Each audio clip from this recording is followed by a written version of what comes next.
All right. Good morning, everybody. Monday morning. You've made it through the weekend. You survived. What a weekend. Wasn't it beautiful? Weather was just magnificent. Mm, I feel like summer is here, people, and I love it. I do love this time of year. I've told you that a million times. But especially when it's sunny, when there isn't any rain, where there's no wind, it's just beautiful. Just beautiful from beginning to end. So how was your weekend? 100%. Ass, how was yours? Mash? Mash and I ass. love I love knowing that there's rugby Mash and on. asses weekend. What? What did you say, Leigh-Ann? Mashy ass. Mashy ass. Even though I don't watch the rugby all the time, I love knowing that it's on because there's a different Yes. vibe. You can kind of Yes. hear, you can feel, you can smell the braais and you can feel the energy. And you go to the shop to buy something that you normally would, forgetting that the rugby's on. And there are a whole lot of men in flip-flops walking really fast, clip, clip, clip, clip, clip, clip, clip, clip, getting beers and getting Vos and all happy. Yes, and the Springbok teas. Yeah. And they're like, how's the boot? How's the boot? Those are Everyone's jobs. excited. But there was especially a lot of that this weekend because of Heritage Day. So I noticed Yes. I saw lots of people dressed up in their Heritage Day outfits. And Heritage Day it started off as the least important of our public holidays because it was really just the day to commemorate the new flag, the new coat of arms, all of that stuff, right? And then it steadily has started to become, I think, people's favorite one. First of all, because of the time of year that it is, but second of all, because all those other holidays, you can't do anything. You can, June 16th. So what if you're not youth or if you don't remember why Youth Day comes along, and it's like, so what? And some of the others too, you're like, well, I know these have serious like historical reasons for us to care about them, but at least on Heritage Day, people can dress up, and people love to dress up. So you see like people in like beautiful bold patterns, and you see these bright colors, and you see people dressing up in like hats or those those headdresses or whatever it might be. Yes. People make an effort, so I like Heritage Day. It's my Yeah, favorite holiday. you can kind of dress up on June 16th as well, if your school uniform still fits you. So It's funny. And most people it doesn't, so that's not a good idea. But Anyway. yeah, I mean, Heritage Day is always a vibe. There's always so much fun to be had. The braais, it's all about the braais and just hanging out. And it's always so hot. That's one thing I love about Heritage Day. So this weekend, I was just in the sun. I was swimming. I was being active for once. I was being super active. And it was so much fun. I played tennis yesterday. Oh, it was so much fun. I had a very nice Heritage Day. Very nice. No, I'm back in the gym 5 days a week from last week and hitting it hard, getting ready, just because I want to feel happy. And I want to feel fit and healthy. I know exactly what Mash. When you say you had an active weekend, it makes me. I actually had a dream that I never thought I'd dream about. I had a dream that I had a dream that I ran a race or something. Now, I don't think it's going to happen, but I didn't like throw up in my dream, so there must be something to it. Yeah, there must be something going on there. It's the build-up. I won a race once. It was like an amazing race, and it was over 3 days. Yeah, and it was teamwork, and it involved, tying knots and being in the forest and falling down waterfalls and driving from place to place in the Eastern Transvaal in those days. Did this really happen, or was this a dream? No, this really happened. Oh. And it was like a whole lot of things. Like running around, taking photos of things, and very much teamwork. Finding things under rocks in the veld. And the last, say, 15 minutes of it was an individual. It was all up to the individuals. And no one in my team had read their card properly. So they were still hanging around in the veld, looking under rocks and chatting and laughing. And I read the card and it said, the last 15 minutes is for you to kind of use to your advantage and run to the finish line. Well, the finish line was about 4 Ks away, but I started my jog and I realized no one was behind me. Right. And so I just ran and ran and ran and ran and I crossed the finish line and I won the whole thing. out of like Wow. 5 teams. That's Me, very not the runner. impressive. Oh, well done. I mean, that's terrific. So that's Congrats. feeling. And I often dream I've entered into races and I'm super fit and I'm like coming at that. second. And it's an amazing feeling. Wow. Yeah, when Where's you the have a- medal for that? Yeah. Oh. So, all right, lots of things to get into this morning. We've got Dr. Hanan coming on later on. We've also got someone called Africa Mdolomba, who is a journalist who's turned travel entrepreneur. And we'll just be talking about travel, just generally, because it's something I think a lot of people are considering again after like years of not doing it. And I think it's also something that, you know, at this time of year, people start to think, well, maybe we should just travel within our own country. And if we are going to travel, maybe it's also a good idea, instead of doing what everybody does, it seems to go to either, you know, Europe, the Middle East, Asia, North America, even South America. Let's look at Africa and let's see what we can do if we want to travel here, because there's some amazing places. It doesn't have to cost you an arm and a leg. You don't have to travel for like hours and hours and hours in a plane. You could probably go a little bit closer to home. And there's some very cool places. So we'll find out where we can go. You get discounts, by the way, at these big game lodges if you're a South African. Do you? You won't pay. Yeah, you won't Yes. pay the European prices because you're South Nice. African. You get bonus. Well, that's I've learned nice. that. Nice of them to think about us, you know? Yeah. I mean, normally we'd be an afterthought. We wouldn't be the main event. Good. Propaganda says 30 degrees all week, load shedding, and maybe an inability to pump water. Better ensure you've got drinking water, people. Thanks, propaganda. Is that real? Speaking of water, Yeah. I have friends who didn't have water this weekend. I just had a line of people don't trying say to shower at my place this weekend. That was my life. Yeah. Lou Odin says celebrated Heritage Day with a family braai and having lights as my solar system was established and installed on Saturday, Solar 16:30. Yeah, so solar system.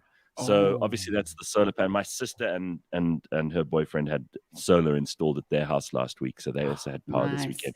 So Look, they it's were not like they were- everything. No, but they were smug solars. They were smug solars because suddenly my they were brothers like, went too. "You guys got load shedding." And I was like, But yes. then, like the Son other of a day, I bitch. was at my brother's house working during my load shedding, and Yeah. I plugged in my phone charger, and it didn't work. I phoned him. I'm like, "What's up?" He goes, "No, look, there's some plugs that it doesn't serve, and then when it's load shedding, this and that. It's not a full bed of dreams, hey?" Yeah.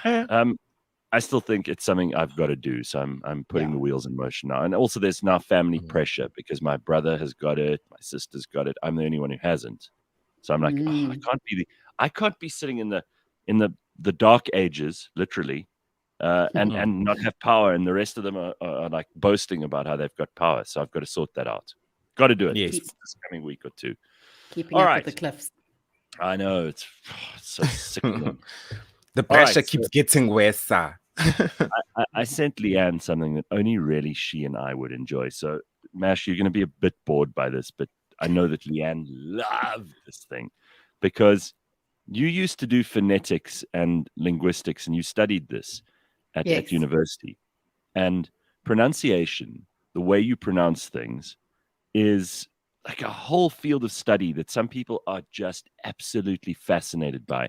And no one is more fascinated by this than obviously the English, because they developed a phonetic script in the 1800s so that you could actually understand different sounds, A, E, I, O, U, obviously, but then you get different kinds of A, E, A, O, and so on in the back of the throat, the front of the throat, the front of the mouth, on the teeth, where the tongue is positioned, etc. So pronunciations, it's boring. It's mostly hugely technical and not terribly interesting. But Leigh-Ann loves this stuff. So I sent her a video last week because there's obviously a new king of England. So all the phonetic people are studying his pronunciation, trying to figure out why Prince Charles, or King Charles now, sounds so different to his siblings. Because he does. He doesn't just sound different to his siblings. You know, if you listen to how King Charles sounds, he doesn't sound like any of his brothers and sisters, but he also doesn't sound like his children, or rather, they don't sound like him. And in fact, there are very few people in Britain who sound like King Charles. And for very good reason. So his type of accent is called received pronunciation, which is RP, and basically he's one of the last people on the planet who's going to have his sort of accent, right? Which is really rather significant. Yeah. I think the biggest marker for me, and the one that I've always found fascinating, is how he doesn't say house; he says heis. And it goes way beyond that. You know he kind of sounds different, but when you break it down, you realize how many different things there were. So received pronunciation this was the upper class accent during the last century or so of the British Empire. Yeah. Because of the huge social change in Britain and the way languages changed so quickly, especially around the 1960s, when British languages changed forever. It became, boring and old to be sounding all posh. Just by the way, I heard such an interesting thing over the weekend. It was also on a podcast, and this guy was saying he's sort of a futurist. I suppose you'd call him a futurist. So he's trying to project what we will all sound like and what kind of things we'll be doing in the future and what we'll look like and what will be, what kinds of jobs we will be having and all the rest of it. He said something fascinating in the middle of this that relates to what you're talking about, Leigh-Ann. He reckons that by the year 2100 and something, we will all be speaking English and Chinese. That's it. Or one of those. Wow. One of those or both of those. That's it. And he said English will be, because of the internet, there will still be people who speak other languages, but it'll be like only at home and only in the family and only in small communities. Basically, everyone on earth will have to learn to speak English and Chinese. That's it. Full stop. Geez, well, in that case, China's going to have to let us in there with our internet and vice versa, because else how are we ever going to learn? Right. Especially the nuances and the slang. Well, that's probably why they'll fall behind in the long run, because they will keep, a lot of English internet stuff out, and then they'll just be left behind. So China will start to shrink in terms of its influence, in terms of linguistic influence, let's say, not all kinds of influence. Anyway, to go back to the way that King Charles sounds and the way that most English people speak in England now, there's a standard Southern British now, SSB, which is the way that most people in Britain, they sort of talk like this. Hi, my name is almost a bit Boris Johnson-y, but a bit more cool, a bit younger. And if you listen to like Prince William, like the Beatles, yeah. But the Beatles were very Liverpudlian, so they kind of had a more, remember, this is what's so fascinating. And you can hear it in this country too. Like there are different, if you speak to Zulu people who come from like deep Zulu heartland, places like Nkandla, frankly, where Jacob Zuma's from, very like strong, old traditional Zulu, and you can hear it straight away. And even if you're not a Zulu speaker, you can hear there's a different language, a different accent going on there. And in England, I mean, the English have a million different dialects and accents. There are people from Cornwall who sound completely different, like they're from a different continent to people from East Anglia, for example, or people who live in Kent who sound nothing like the people in Cumbria, for example. So you've got like thousands and thousands of different ways of speaking English, but there is a standard Southern British that's creeping in at the moment. Which is very, very interesting. And that's taken over because of television, because of radio, because of people have heard more accents than the accents in the area they live. Remember, 100 years ago, the only way you would learn how to speak a language is from your family and then sometimes maybe your teachers. And that's how you learned to sound the way that you sounded. Now, of course, you can go on the internet and you can listen to people from all over. You can hear how Americans speak. You can hear how people in all kinds of places sound. And it really does change the way that all of us interpret, understand, and then create an output for language. that's very, very different. Yeah, it's fascinating. And even if you look back at certain old movies or snippets from history, and you think, is that how we sounded? Even South Africans.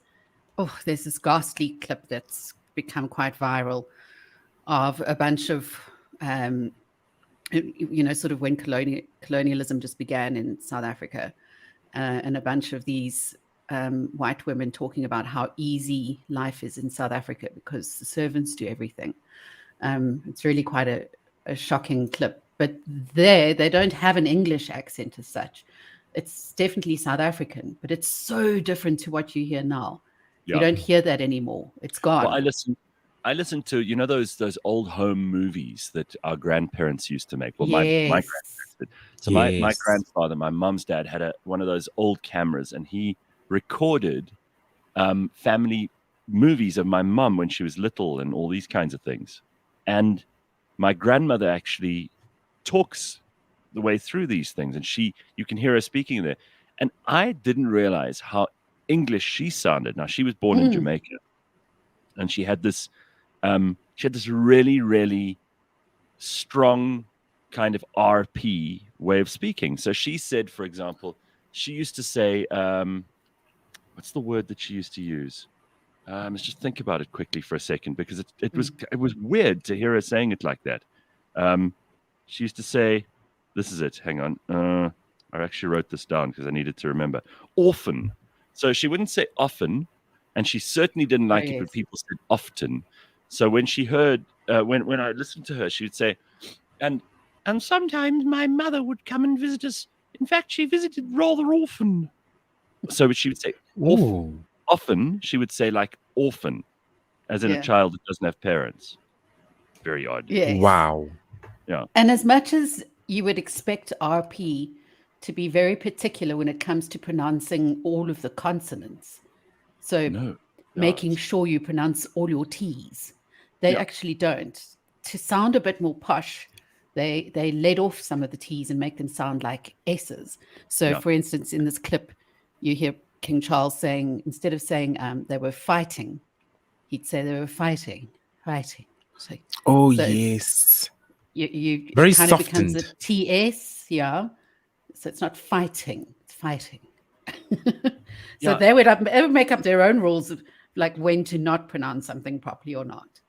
Well, I mean, so the English, the other thing that we've got to be very aware of when it comes to the way that English people speak is it became a way of differentiating the classes. So you can tell what class someone is from in modern, not so much modern Britain, because everyone does sound more or less the same. And if you heard Prince William's accent, you wouldn't think he was an aristocrat. You'd think he wasn't homeschooled as well, so that's also why. Correct. And you see a lot of these upper class kids were in the old days homeschooled. They didn't go to school, or if they did go to school, they were only taught by people who sounded like their parents. So it was a way of figuring out what background someone had just by the way they sounded. So it was like a shorthand for, that's one of us or not one of us. That's how people used to differentiate. And all over the world, you could hear and meet people because, at the height of the sort of British Empire, this is how you knew what kind of people you were meeting or dealing with. So if you were in India or in Sri Lanka or in Kenya or in Tanzania, you would meet people, and if they spoke like King Charles spoke, then it's one of our sort of people. These are our kind of people, and we can trust them. There's a sort of gentleman's agreement going on there. Wow. Which is interesting. So it actually had like effects on society. But now if you hear people talking, you can't really figure out what their background is. Like, for instance, some really posh, toffee-nosed, upper crust English are saying that the new Prime Minister of England of Britain rather, isn't up to standard, because one of the ways is if you don't pronounce your T in a word or in a sentence, if you use what's called a guttural stop. So if you say 40 instead of 40 or 40. 40. 40. Is it? 45. There's no actual pronounce. Yeah. Then you're a little bit lower down the ranks. Yeah. So And she you're does that. She'll say it's not a problem instead of not a problem or not a problem. Not a problem. Anyway, so I think you're too optimistic, says Congo Chris. It won't be languages. It'll be incoherent woke screeching. Well, there'll be a bit of that too, I'm pretty sure. And you know, another there was a viral video that actually I saw a couple of weeks back of a South African one, and actually a couple of viral videos rather, where South African kids in private schools are now speaking in these, I don't know how to describe it, more of an American accent.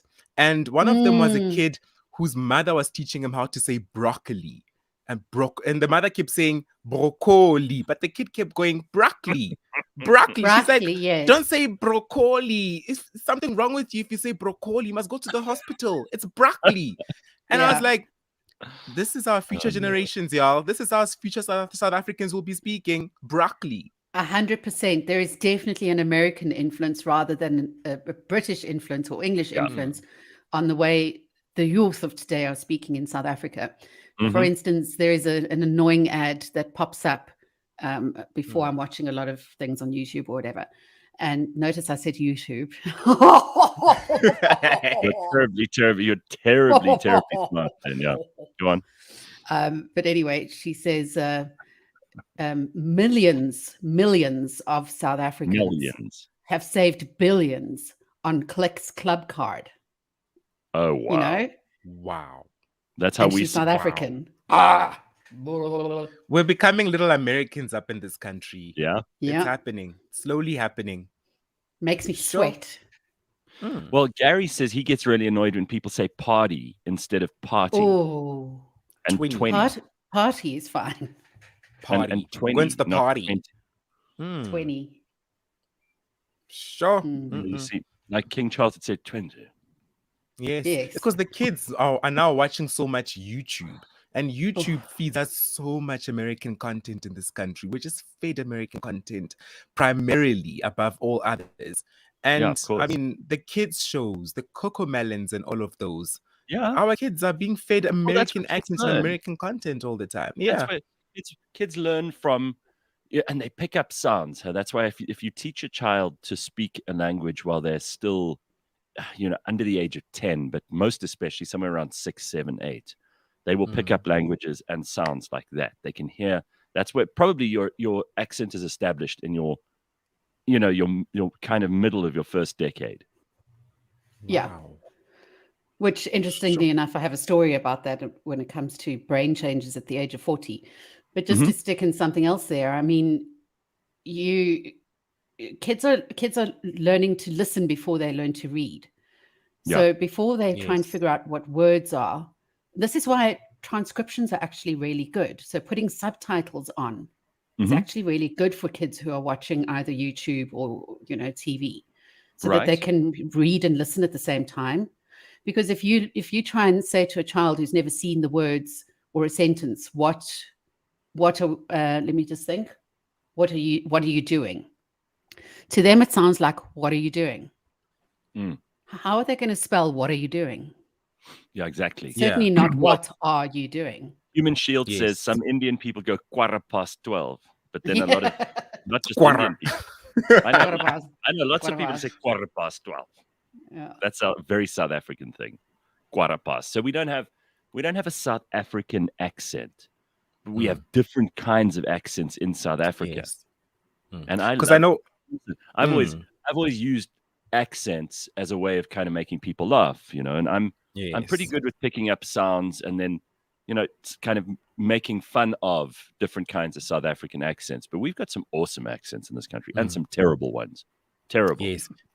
And it is quite generational because people in my age group, more or less my age group, born in the mid to late 90s, we all speak very much alike. I never actually encountered someone in my age group who I think to myself, what on earth are you saying? Because we all grew up consuming the same content. We all grew up consuming your tabang tabongs, your takalane sesames, and all I'll of that. tell you something. It also it started to, like, you used to be able to tell, because obviously in South Africa we had like white people's education, Bantu education. You had private school people who all sounded the same.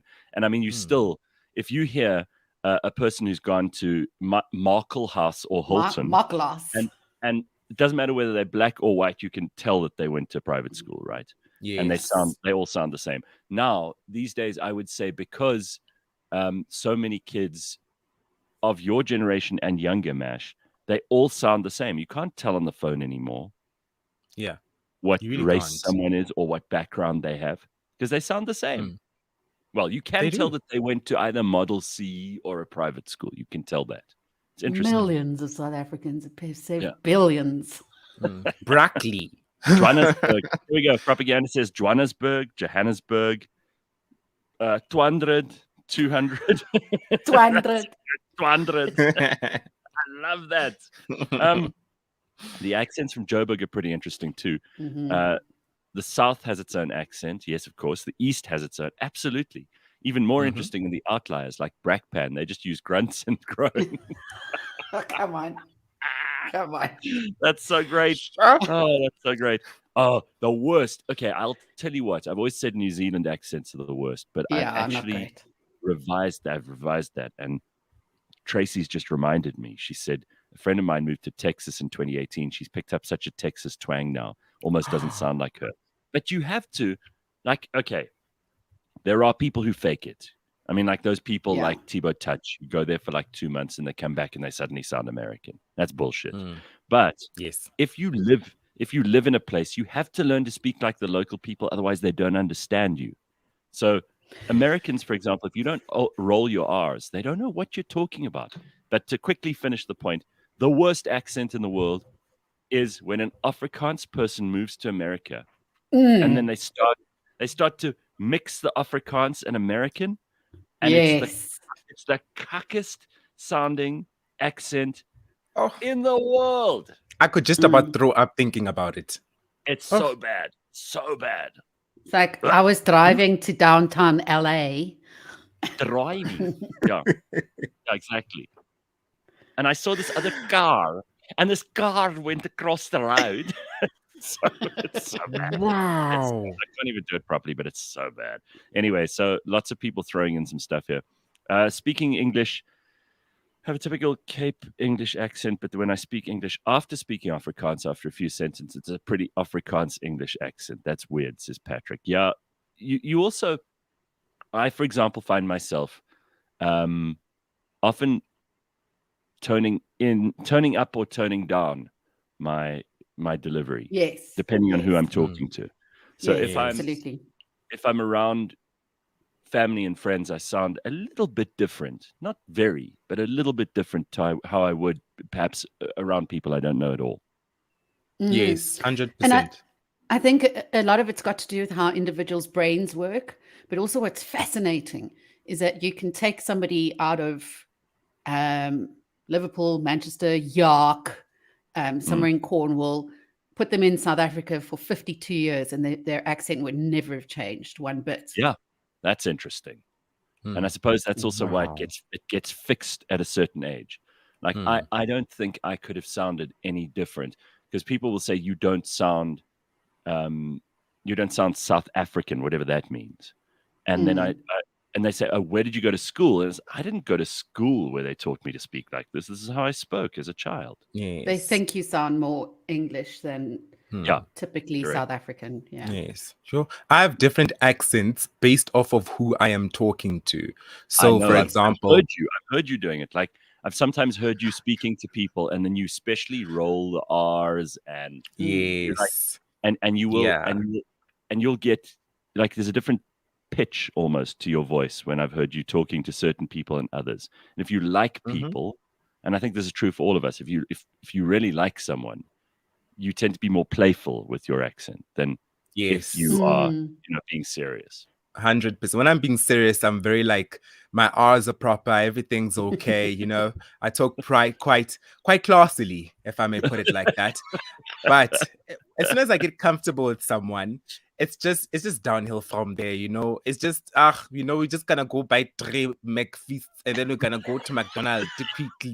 That's your, so it just depends on how comfortable I am. Yeah. The same as Especially when with my I'm dad. with my friends, we'll say, "What are you going to do?" Or like we're making a salad and go, "Can you What get are a you platter? Should we have a salad platter?" Platter. But Leigh-Ann, when you were in the South, you also used to you I flatten never your spoke accent. like that ever.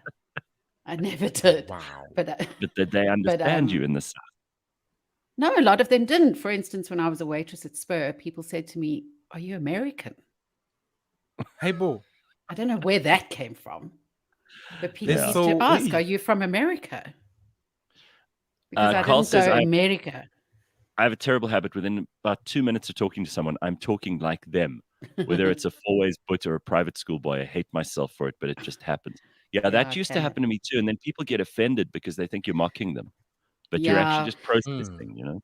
it's like Yes. watching now My Kitchen Rules that is back on the South African version, and with Jay something being one of the judges, and you know he's married to a black woman, and as soon as the contestants are black and they're serving like African traditional food, he'll go into that accent, like he'll go. Yeah. But this is what I'm after. This is what I'm after, you know? Yeah. But it's like it's not an insult. It's almost a compliment. It's like I'm getting in the vibe. I see Yeah, I you. mean, I listen, hear people you. are gonna find a reason to be upset if they want to be upset. But I mean, Yeah. if you're friends with people, you do sound different to how you and also when you're more relaxed, you sound different to how you sound when you're on your best behavior. And your accents, just like your dress or anything else, you could dress up or you could dress down. You know, that's how it works. Just quickly, this is quite interesting. Angus says, ask Mash to say this. The bad bird sat on the bed. Often the words sound the same in Johannesburg. The Go. bad bird sat on the bed. Now, but now you see you put on your. So What if you no, were saying it to Simpiwe flatten that right out. now? No, go on. Go. The bad bird sat on the bed. And it's all in the vowels. It's amazing. Oh, It's all in the That's very vowels. cool. Yeah, very nice.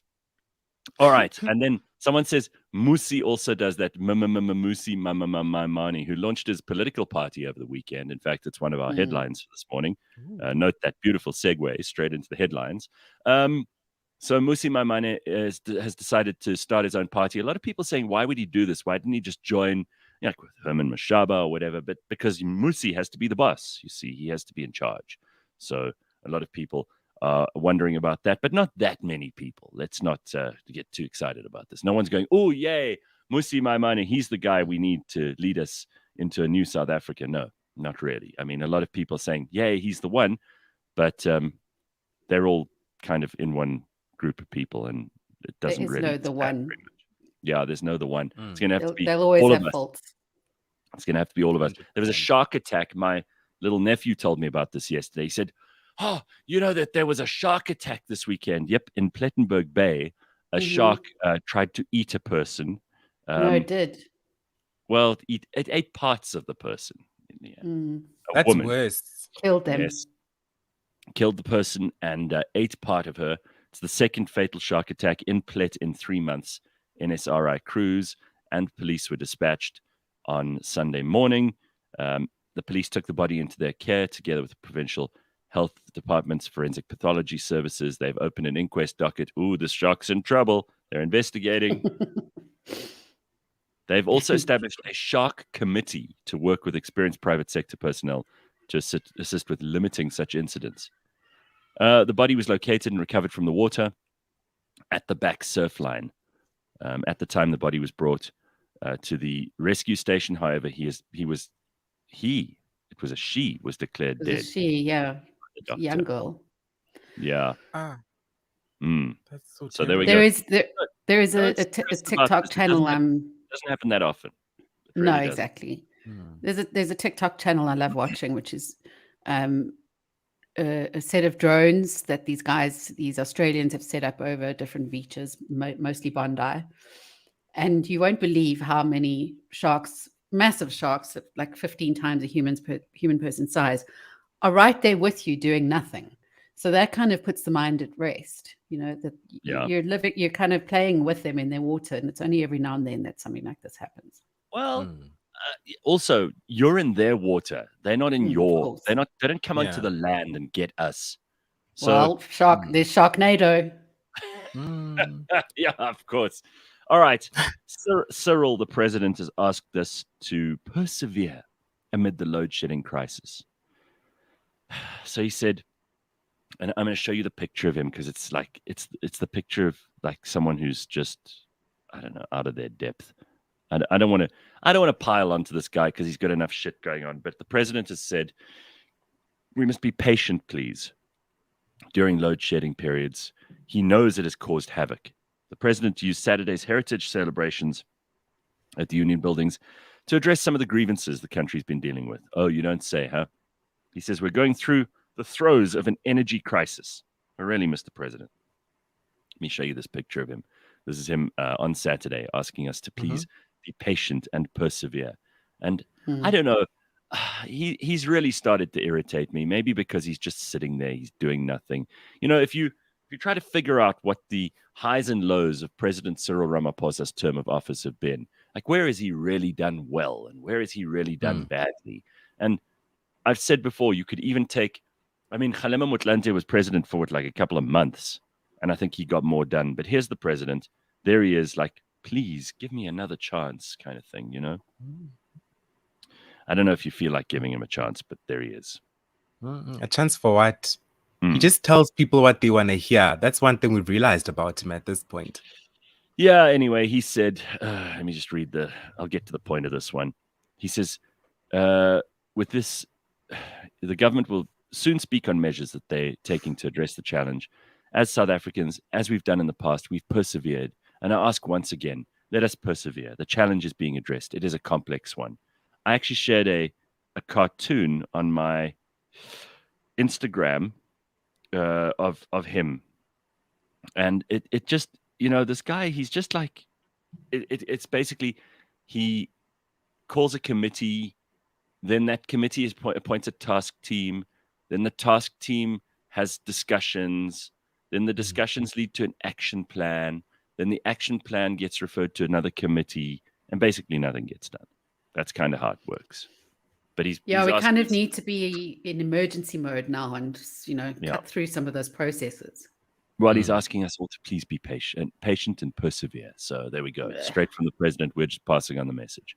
The looming threat of an additional wealth tax in South Africa to fund a universal basic income grant will further erode the country's tax base as wealthy South Africans move to emigrate or offshore their assets to avoid higher taxes. Well, this is what happens. You know, if you try and punish the wealthy by taking further taxes, remember the average, if you consider a wealthy South African, someone who earns over 26,000 Rand a month, which is not that much money, those people are already paying upwards of 40% in taxes, not to mention all the other taxes that we've talked about on the show, you know, the Eskom increases, e-tolls, rates and taxes in a municipality, property taxes. There are so many other things that if you actually figure it out, the people who are, and remember, to be wealthy in South Africa, you don't need to actually have that much money.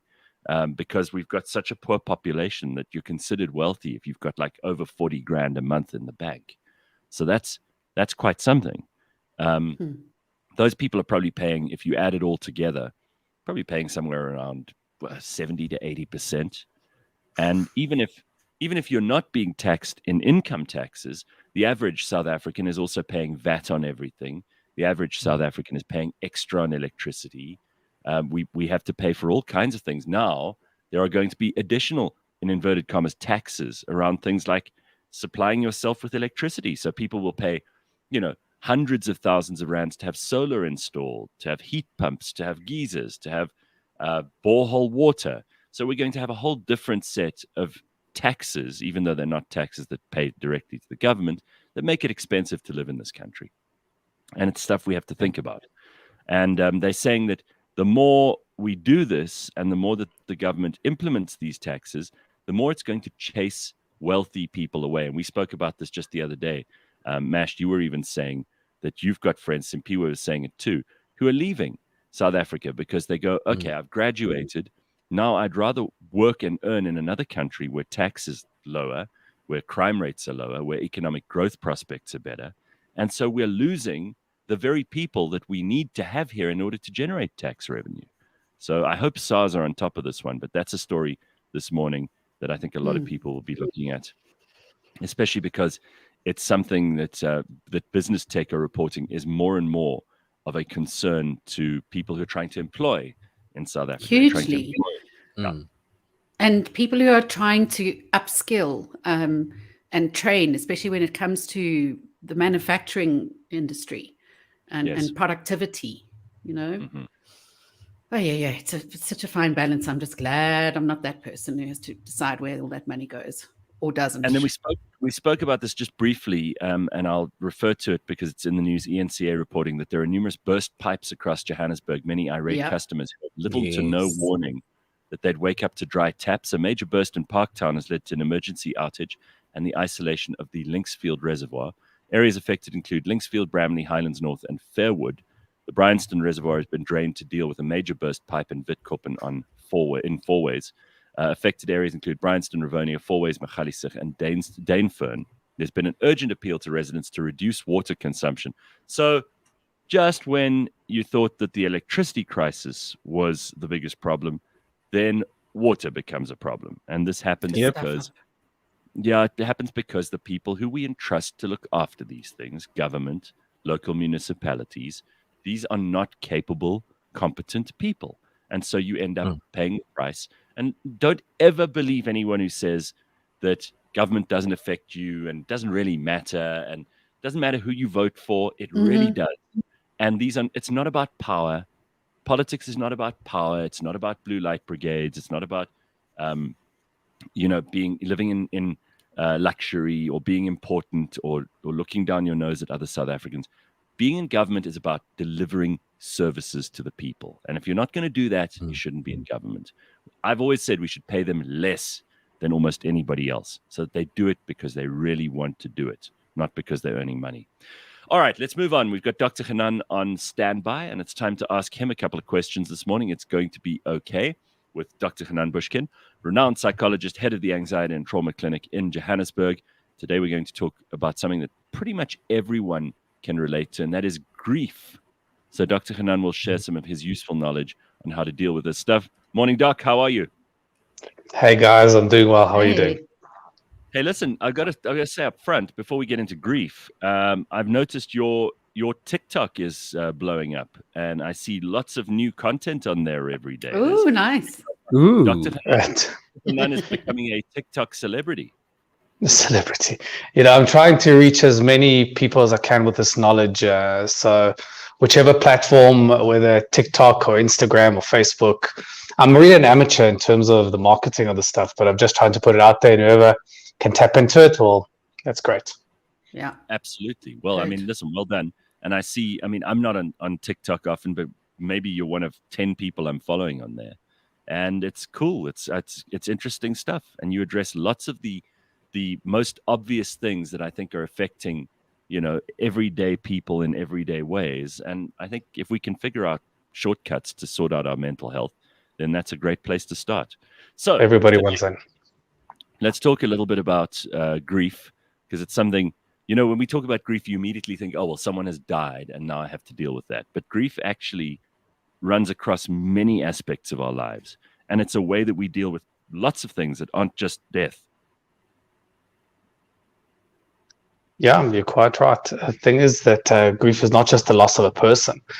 Let me define grief for you. Grief is when your world changes from A to B and your head hasn't accepted B yet. So when, perhaps let's just talk about a loss of a person, when a person was in my life and suddenly they're no longer there, my world is literally turned from A, whatever it was, to whatever it is, and my brain isn't prepared to accept it. My brain wants to go back to what it was as opposed to accept what it is. Now, that can relate to opportunity. Are you saying that grief could even be in the breakup of a relationship when, you've Absolutely. been with someone even for a short time, like a couple of months, and then you break up with them and they're no longer in your life and you go through grief? Absolutely right. So it could be a breakup. It could be a loss of a job. It could be moving to another country. So I do see a lot of patients from overseas, from other countries, and they all go through the same thing, which is the process of loss. So they go literally from environment A, literally to environment B, and it's about letting go of A and accepting B. Now, it's well known that grief goes through, when you go through grief, when you go through their final acceptance, and that's what healing is, by the way. Healing is when I finally get to a point where I accept my reality as it is. And by the way, the more entrenched the loss is, the more valuable whatever you had was, whether it's a loss of a person or a country or a job or an opportunity, the more intensely you will feel the loss, the more intensely you'll feel your feelings. And there are a couple of stages, and I'm putting stages in inverted commas, and you'll see in a second why, when people go through this final acceptance. One is shock. People can't believe, then denial, they refuse to accept it. Then bargaining, I wish I had done X, Y, and Z, and only if I'd done X, Y, and Z, then A, B, and C would not have happened. There's anger, guilt, depression, and acceptance. And the mistake that people make when they go through grief is they think that these are stages, but they're not stages at all, because literally somebody, and if you have been through a loss yourself, and everybody's been through a loss of something, maybe even, by the way, a loss of a phase in life. Suddenly you go from, to your point, being in a relationship to being single, or being in a relationship to being married. That's also a loss, by the way. So people think when you go through the process of loss, you go through these stages in sequence, but it's not true. You can literally go from stage 1 to 7 to 2 to 3 to 1 to 7 in a minute.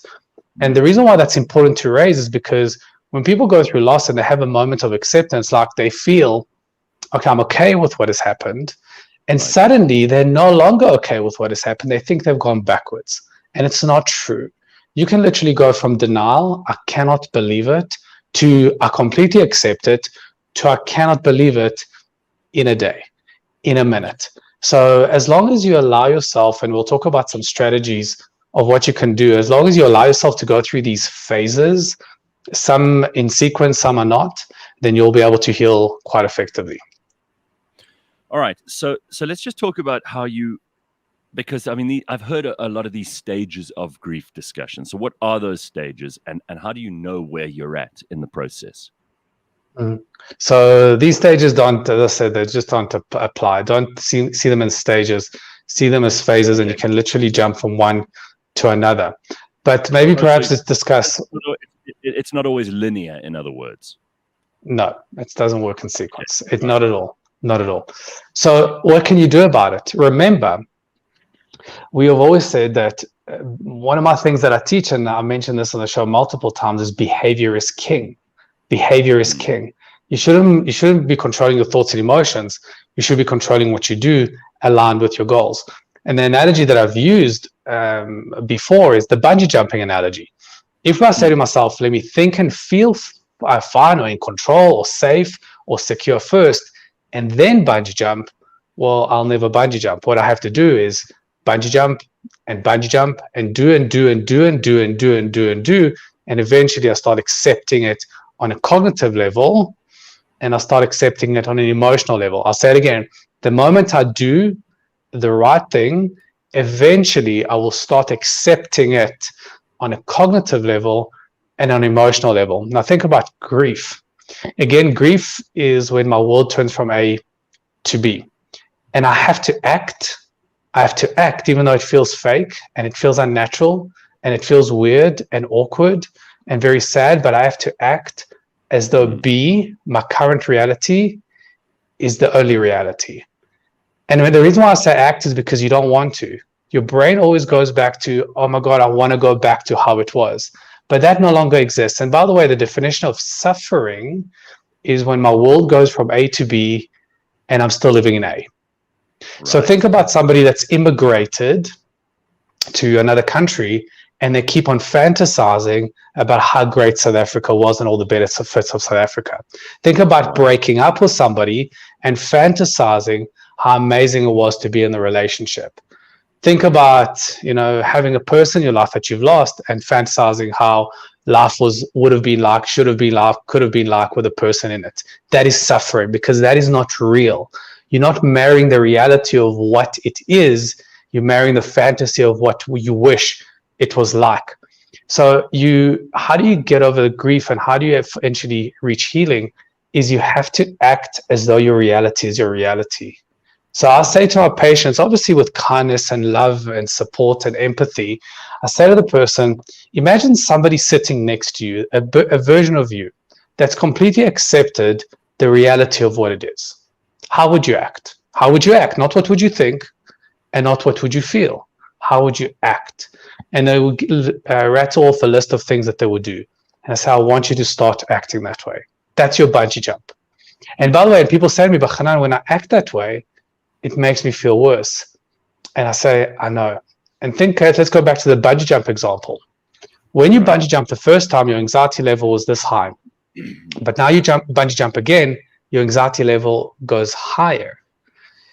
Now you bungee jump again, your anxiety level goes even higher. And now you bungee jump again, even higher. Now the fifth time, you don't only feel anxious, but now you feel nauseous as well. But now bungee jump 10, 15, 30, 50, 100 times, now you start feeling better. So the feelings don't change immediately, but always eventually. The acceptance doesn't happen immediately, but happens eventually. And that's why people struggle with the idea of behaving differently, because not only is it difficult, but also it makes you feel worse initially. So my advice is act as though the reality is the reality. You will feel worse initially, but keep on bungee jumping and your head and heart will begin to adapt. It's that makes a lot of sense. And I'm going to use an example that is not probably as deep for some people, and that might be losing a pet. For some people, it's a huge thing, but I don't want to use a really heavy example for now. But for instance, you might find yourself not being able to look at a picture of a cat that looks like that cat that you once lost. You might not be able to watch a video of a cat that looks like that. And then you think to yourself, your next question is, well, I obviously haven't processed this properly. What, is that a thing? Do we have to process these things, or can we go for the rest of our lives thinking every time I see that cat, I'm going to think of the one I lost? Yeah. Is that okay? So, yeah, for sure, Leigh-Ann. It's a really, really good comment and a really good question, because, as human beings, we are broken. There's no such thing as a perfect human being that doesn't fear anything, that doesn't feel anxious about something. We're in some way, in our own way, kind of messed up. And we don't have to deal with everything. We don't have to, become perfect again. We can still have fears and anxieties and insecurities and frustrations. The whole notion of return back to perfection is just nonsense. It just puts people under pressure because it's not even realistic. So should you deal with everything in your life? Of course not. It's not even possible. And if it was, I wouldn't sure like I would want to invest coins, effort, time, energy into fixing. I'd rather invest time and energy into my family and friends and into my work and my sense of purpose and my health, really. So should you deal with it? And how do you know whether you should deal with it? Well, if it's impacting your current goals. So if, for example, not looking at a picture of a loved one is not enabling you to move forward and be the best partner that you can to your partner, or the best parent that you can to your children, or suddenly it's preventing you from going to work every morning because you're bawling your eyes out for 3 hours in the morning, then yes, you should be dealing with it. But if it's not impacting you, and it's not impacting the big anchors, the big elements of your life, then you don't have to deal with it. It's not necessary. Well, Marco is saying, thank you, Doc. I needed to hear your message this morning. And Gary says, Doc, I experienced quite a significant loss last year. Now, when I experience any change, example, change jobs, move, etc., why does it affect me so badly since then? I suppose everybody's like this, right? For sure. I mean, we don't like change, but think about it. I'll use an analogy. If I get bitten by a dog really badly, suddenly I'm not just going to fear that particular dog, so I'm going to fear all dogs. And even worse, never mind I'm going to fear dogs, I'm going to be looking for dogs. So I use another analogy. Imagine I'm lying, by the pool and I get stung by a bee really, really badly. So I wake up 3 days later out of my coma. Now, no longer will I fear that particular bee. I'm going to fear all bees, but even more so, I'm going to be looking for bees everywhere because I don't want to be stung again. So my brain is going to search and it's going to search and it's going to search just in order to protect me. But here's an interesting thing. I'm sure you've heard of the saying, if you look, you shall find. Mm-hmm. If I look for bees, I will always find bees. That's just the way it looks. Even if there are no bees around, what's that sound? Oh, it's an airplane. No, it's a bee. Oh, what's that smell? Oh my God, that must be a bee. Oh my God, there's always going to be bees to find. So my comment is, obviously when you get bitten or you get stung by life, of course you're going to prevent yourself and stop yourself from being stung again. Your brain doesn't want to go through it. But my advice to you is slowly expose yourself to the things that you fear, because without the fear, and especially if without the fear, you make yourself a better version of yourself. Doc, how about this just quickly, because we've got like a minute or two left here. Tracy makes a point. You can even grieve your future memories, the plans that you made that for whatever reason can't happen anymore. You know, you sometimes see people, for example, you know, they get to their 40s and they're like, oh, I regret that I didn't have kids. Or they get to they get into a job and then they regret that they didn't take another job instead. Mm-hmm. These things happen too, right? That's a good point being raised by Tracy there. Definitely. And think about what COVID did. You know, when we went through COVID, people's future, how they saw their world kind of rolling out, died in that moment. I can't travel anymore. I got to perhaps change jobs. I got to maybe change my routine. I got to change, maybe some people have to change countries or move countries or change whatever it is, but you lose the version of yourself that you hoped would be there. And that's a loss too. But my advice to Tracy, and for anybody that's dealing with any form of loss, even this with the future vision of myself, is to marry what it is, not the fantasy of what you wish it was.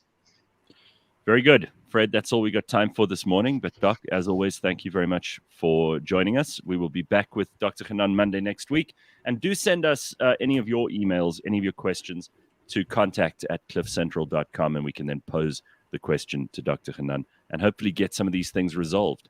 If you'd like to get hold of us, contact@cliffcentral.com. Thanks, Doc. We'll see you next week. Very good. All right. We will be back in just a moment or two. cliffcentral.com. Lots of things to get to still. Leigh-Ann, Mash, and I looking after you this Monday morning. This week on the Auto Trader podcast. So there's the top 5 selling cars, new cars specifically in South Africa, was Toyota Hilux, Polo Vivo, Toyota Urban Cruiser, the Ranger, and the Isuzu D-Max. Do you know how much it is to pull them up currently in September? Well, I mean, I would imagine. Do you want to take a guess? No. I mean, the Toyota Hilux, the Urban Cruiser, Ford Ranger, not the Urban Cruiser. So Toyota Hilux, the buckies of them. So the Toyota Hilux, the Ford Ranger, and the Isuzu, I would imagine, all have 80-liter tanks. And the only reason I know that is because I've driven SUVs in my life and buckies. So I would imagine they're 80-liter tanks. And in terms of the table we were looking at a little bit earlier on, probably in the region of 1,900 Rand to fill. Yes, that's great. Kind of stole my... Yeah, so 1,916 Rand for diesel. If you're driving the Hilux, the Ranger, or the D-Max, that's how much you'll be paying to fill up. If you're driving a petrol Hilux, though, it'll be 1,870. And then the Polo, which has a 45-liter tank, will be just over 1,000 Rand, so 1,052. And the Urban Cruiser on 95 unleaded with a 48-liter tank will just be above that at 1,122. Catch us every Monday at 9 a.m. on YouTube and on autotrader.co.za.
that music.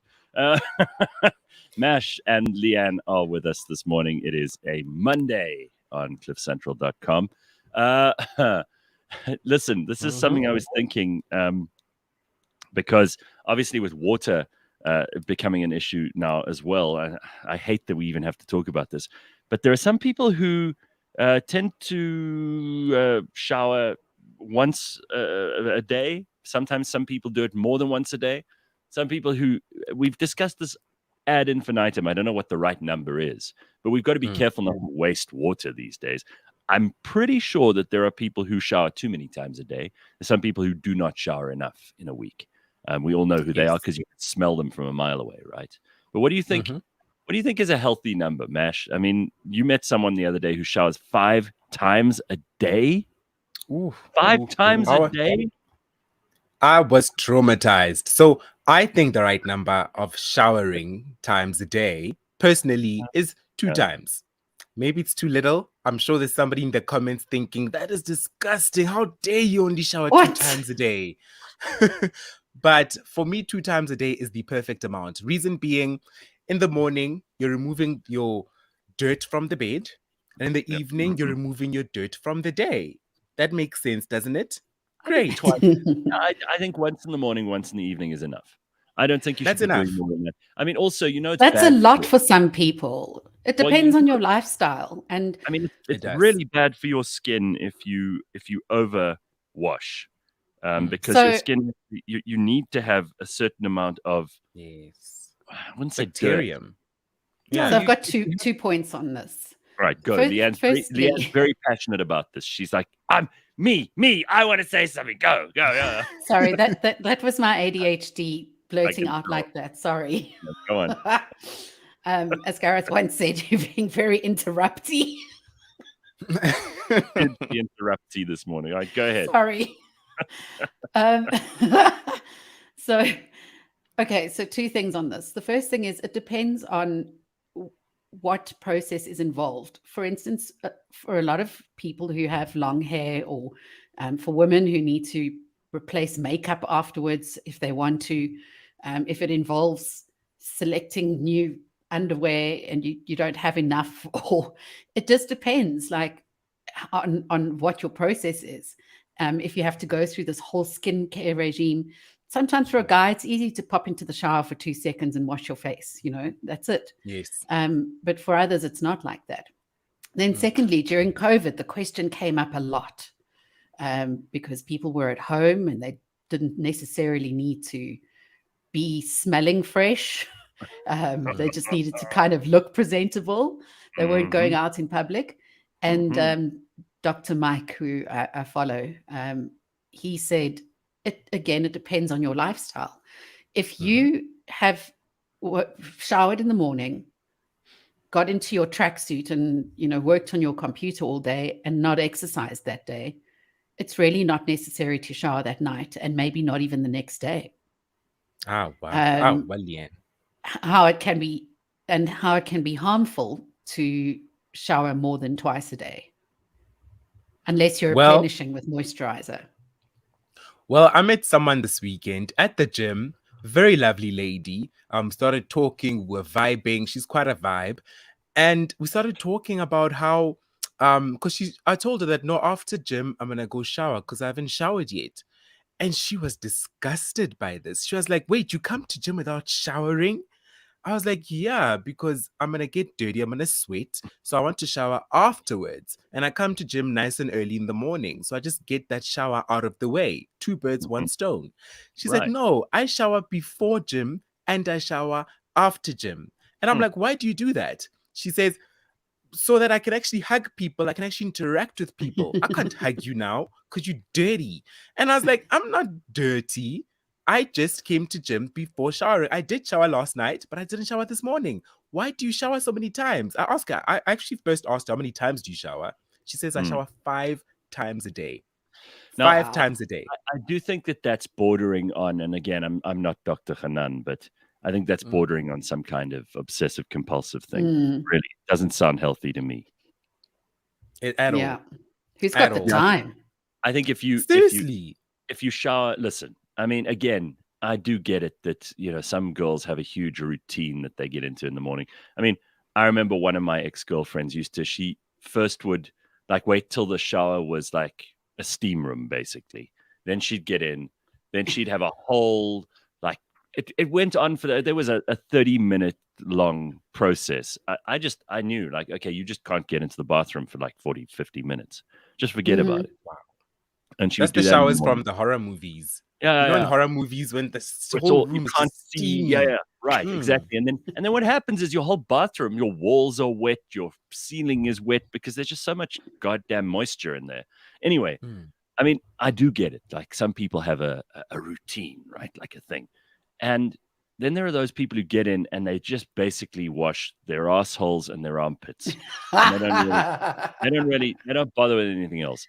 And I mean, for me, I hop into the shower. I try to kill as many birds with one stone as possible. So I don't shampoo my hair every day.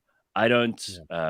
I'll do that every 2, maybe 3 days at a push. But if I feel like my hair is greasy, then I'll wash it.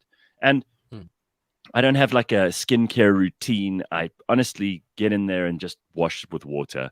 I don't really put a lot of effort into that. Occasionally, I'll use one of those scrub things.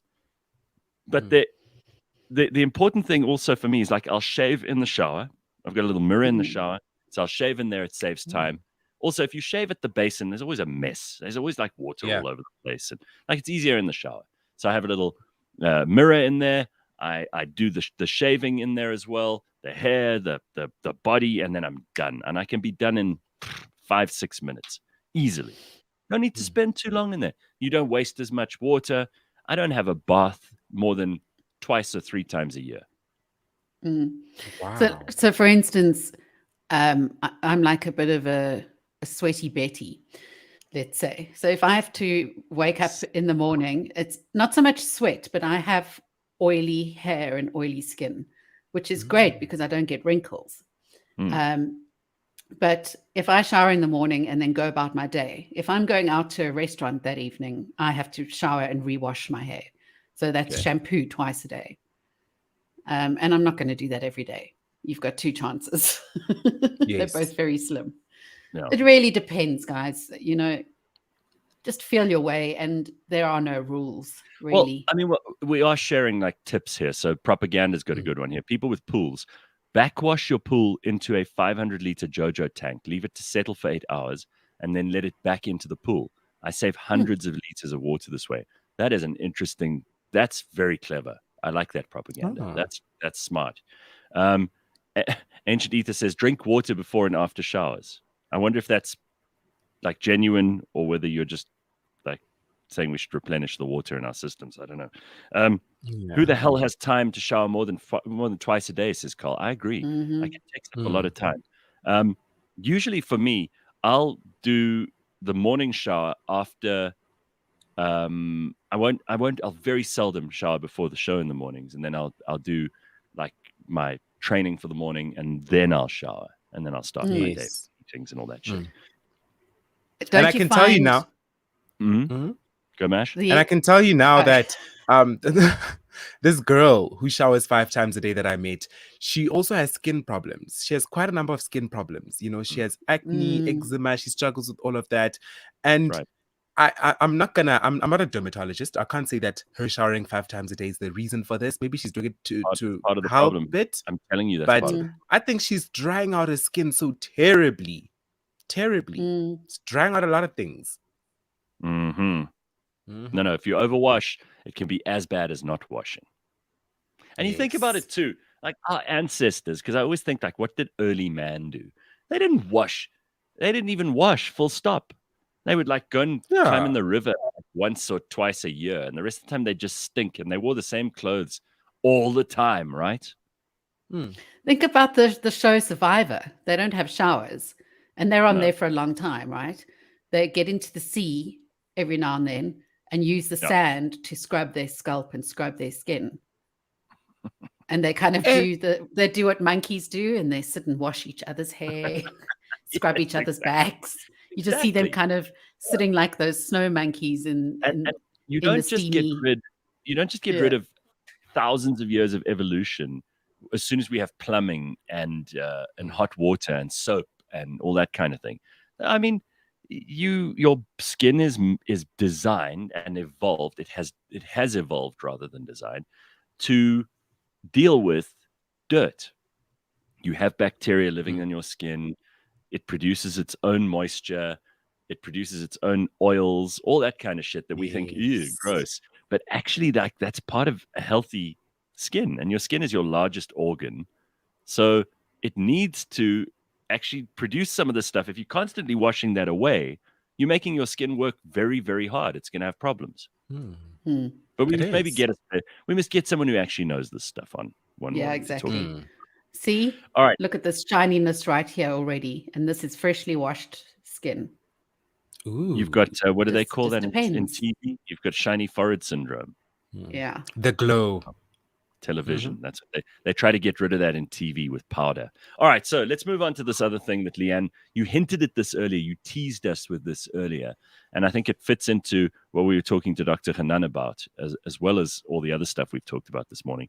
So apparently the brain undergoes a big rewiring after age 40. So what is this all about? Sounds it's a new study, brand new evidence. Just recently published in Psychophysiology. Researchers from Monash in Australia have found out that in the 5th decade of our life, i.e. from when you turn 40 onwards, our brains start to undergo a radical rewiring. So what happens is when you're younger, your brain is so busy learning different things that it's very, very flexible. It's broken down into units and regions and subregions, and those neurons are firing in all those regions. We use our scanning techniques. We're like sponges. Your whole brain is lighting up to all of this stimuli, even when you're at rest. It's finding ways to process things, and that's also why we need a lot of sleep when we're young. I mean, that just sounds exhausting, doesn't it? However, it does. So when did you say this happens? Before 40, when you're learning things. And your brain goes on a go slow? It's like on strike? Well, it's kind of learnt a lot. And instead of spanning across these massive networks of learning, it tends to focus more regionally, just so that it can kind of get by and function. It realizes that it knows enough of certain things. And so it's just going to kind of slow down a bit. So what happens is these networks that were so diverse before are now becoming more integrated and a little less connected. So the brain is now saying, okay, I've learned all of this information. Now I'm going to just reorganize myself so that I can function as well as I can. Because why? My resources and my hardware is starting to age. Okay, but I mean, what are we meant to do with this information? You just meant to accept. What are you meant to do? Your brain is now. You're going to be on a go slow. You can accept it, but what they have found is that between your 40s and your 80s, your brain starts to rely more on glucose. You think about grands with their sweets. Don't they love their hard-boiled sweets? Yes. They love their licorice, all sorts. I remember my gran loving hers. They've now found that is the brain crying out for glucose. However, we know that we can't just flood our bodies with glucose because it's going to be detrimental. So what do we do with this now? Proper diet, regular exercise, a healthy lifestyle, making sure that we're putting glucose into our bodies so that our brains can use that. Our brains are highly reliant on glucose. And that's how you can keep your brain powered up. But don't expect major changes. You're going to rather be using the experiences that you've garnered over the last 40 years and adapting those into new thoughts. Well, maybe this is what's going on in Adam Levine's brain, because we got to talk about him. Oh, yeah. This is, we kind of hinted at this on Friday, but Adam Levine has been caught out like messaging so first of all, let me put it to you this way. There's this girl who's like an Instagram model or something. and she's just revealed that Adam Levine has been messaging her. You know, he's got this very hot wife, Bahati Prinsloo, who's from Namibia, Yeah. and she's a Victoria's Secret model, and they've got 2 kids together. She's pregnant with the third when he was busy having this text conversation with this other girl. But this other girl has like come out now and said she was groomed. This is the word she used, by Adam Levine. I mean, it's outrageous that an adult should be claiming that they groomed by another person. I mean, like, what do you want? Whoa. Sorry, just some context. No, hold on. So hang on. Adam Levine is clearly a shit show when it comes to like relationships, and he just can't keep it, can't keep his dick to himself. But I want to talk about this because I do not understand, and I know that lots of people feel the same way. This guy's got the most beautiful woman in the world. Are we so screwed as men and as humans that we, even when the world gives us the most unbelievable good fortune of having the most attractive wife on earth, and what seems to be a happy relationship, a happy marriage, what seems to be a career that's just unbelievable, even if you don't like Maroon 5, you got to admit the guy's got a good career going on there. He just can't help but sabotage himself. Right? What's this all about? That is the second point to look at. But the first is, this didn't just happen recently. This happened when this girl was 19. So calling her an adult who shouldn't be able to be groomed is, I don't know if that's entirely correct. It happened a while back, and she's now reflecting on the fact that she may have been sucked into this very easily, which is believable. But the second thing is, yes, it always crosses my mind. I'm the first person to say, is it entirely possible for a man to be faithful, no matter what his ideal look is, and if his wife looks like that? It's not. Sorry, the latest is that his wife is apparently going to stick it out. She's probably feeling terrible about all these allegations. And the worst part of it was that he wants to call their third child. This is the worst. He wanted to name it Sumner, which is the name of this girl, the Instagram model who he was having the affair with. So that was the whole thing, okay? Years after this thing with Adam Levine had happened and Sumner. No, it's not Sumner. That's some bullshit. There was dead silence after a while, okay? After this affair had gone on for months. There was dead silence. And all of a sudden, Sumner was about her daily life, and she received a text message from Adam Levine saying, "Hi, I know this is a little bit out there, and like, I was just wondering, would you be okay if we called, because we're expecting our third child, would you be okay if we named him Sumner?" It's so bizarre. Is he what? Yeah, it's very weird. That is so weird. That is I weird. Yeah, what an ick. I mean, I think that would probably make the wife feel worse than the affair itself, is that he wanted to call the child by this girl's name. It's such an insult. It's weird. It feels like such an insult. And touching back on the topic of men being able to remain faithful and so forth and so on, I once heard this analogy from a friend of mine that her mother told her. And her mother told her that, listen, baby girl, when it comes to men, they think of women sort of like a box of all sorts. Is it all sorts? No, it's not all sorts. You know those Christmas time biscuits, like the big box with different kinds? What's it called again? All something. But you know the box I'm talking about, the one that we open on Christmas with the pink biscuits, the brown biscuits, all the different types of biscuits. And her mother told her, men think of women as this box of biscuits. And when it comes to this box of biscuits, come Christmas time, you don't just open the box and have one biscuit. You want to have every single flavor. You want to taste every single, the pink one, the brown one, the vanilla one. You want to have every single one. The one with the cherry. You want to have every single one. You want to taste them all. Well, and okay. Carl it's not says because men you have a favorite.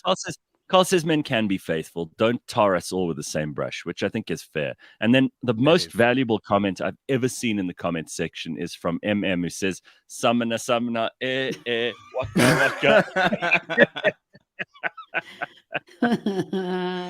Oh Lord. Beautiful. And it turns out that song, by the way, she said, Shakira, She said that she thought of that song totally by herself, that it just came to her. And they've now side by sided it with a song from some indigenous people. Yes. It was who identical. sing it. Yeah, identical. Yeah, well, how's that indigenous tribe doing with their album?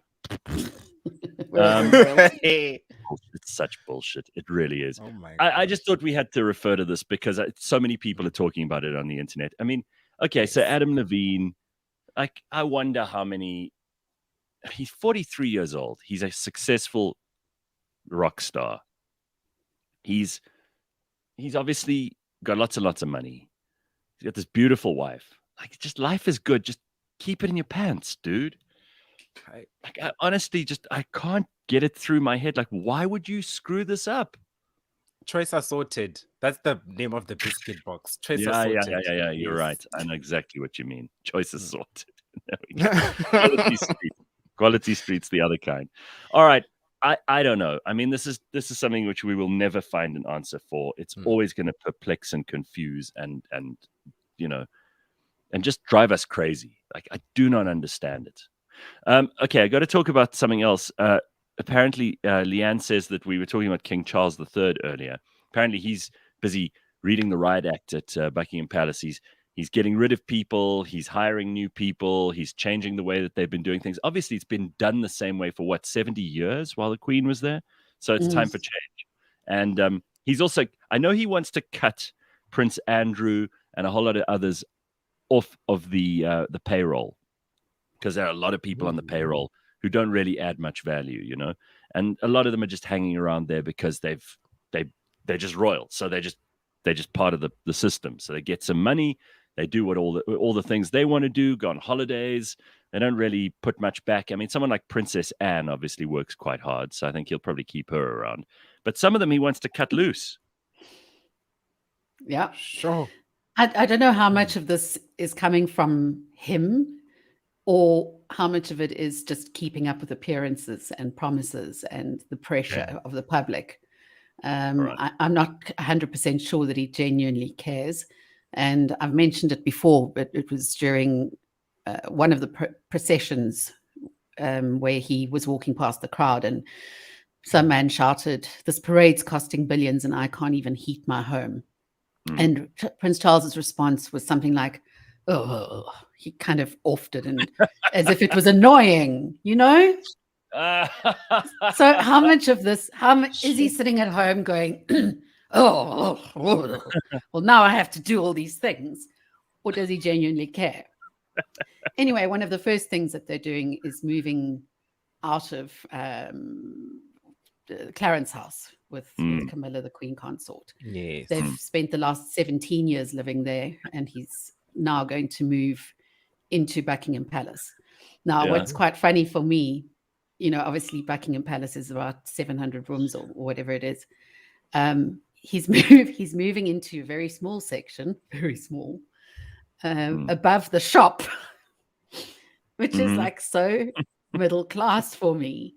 When you live above the shop, that's where he's going to be, like the gift shop, which is open to the public.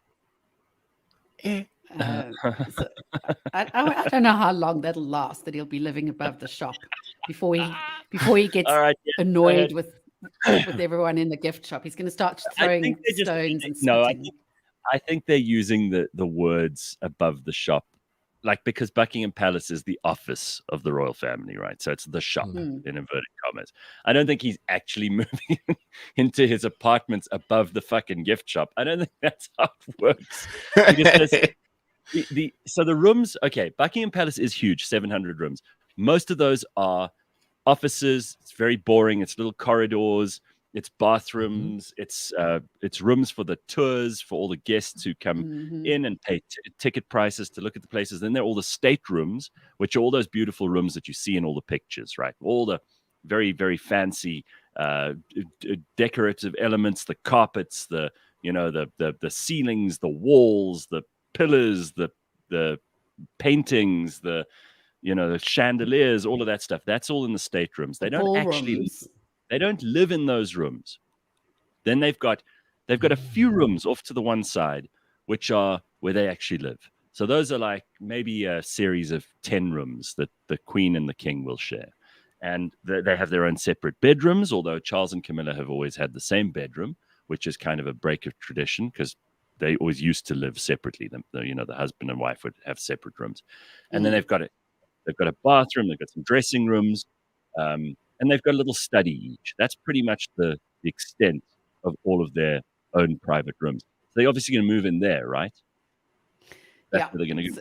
He's going to have a flat lit. Yeah. Flatlet. I mean, it's if you had a 2-bedroom flat, that's probably about the equivalent amount of size, and I'm not kidding, that King Charles will have. If you have a 2-bedroom flat, that's about as much space as he'll have to himself, and then Camilla will have a similar size, and then the rest of it is pretty much all full of, staterooms and guests and servants. Spaza shop and all of that stuff. They've got an ATM in the basement, which is kind of helpful. That's something that makes it a little bit helpful. You're in my house, we don't have an ATM at the bottom of our houses. Does the money come out for free, and is it fed from Charles's No, it's not free. You have at the top? You have to use your bank card. Oh, damn. Wow. Wow. All right. So who's to know what changes will be made? But let's see. They've got a swimming pool. What else do they have? An indoor swimming pool. What else do they have there? They don't have a cinema, although I suppose they could turn any room into a cinema. They're all big enough. What else do they have? It's not Spartan accommodation, but people are often really, really surprised when they see how the royal family live. What rooms they actually live in. It's not all. There are rich people who probably live better in terms of their own personal space. Yeah. It's very English. It's very ordinary, I suppose some people would say. But just Nothing because it's in a giant palace. Yeah, because it's in a great big palace with everything, that was built 200 years ago and is all gold and glitz and, and fancy stuff. And they think, well, that's how they live in their private apartments. But they're probably not terribly impressive private apartments. Yes. That's much better. I mean, and also touching on the topic of VIP, that's not so VIP. Did you guys see the Delicious Fest this weekend? Did you guys hear about it? Because it was trending quite a bit. What is that all about? It's like a delicious, like a food festival, right? It's like a food festival, and it was a disaster. So not so VIP. So people are actually comparing the Delicious Fest to the Fire Festival. Oh boy! And some of the reasoning behind this is, for starters, there was quite a delay in entrance. So people actually stood outside for about an hour and a half, just waiting to enter. They ran out of tags. People's phones got stolen. There was lots of fighting. There's videos circulating. Where was it, Mash? It was at the Kyalami Grand Prix. So just around Kyalami area. And it was an absolute disaster. It was not fully a disaster, but just in terms of logistics, people's phones got stolen. There's videos circulating on social media of people fighting, actually, like beating someone up because he stole a phone. There's also talk about the VIP area. I actually saw videos of the VIP area.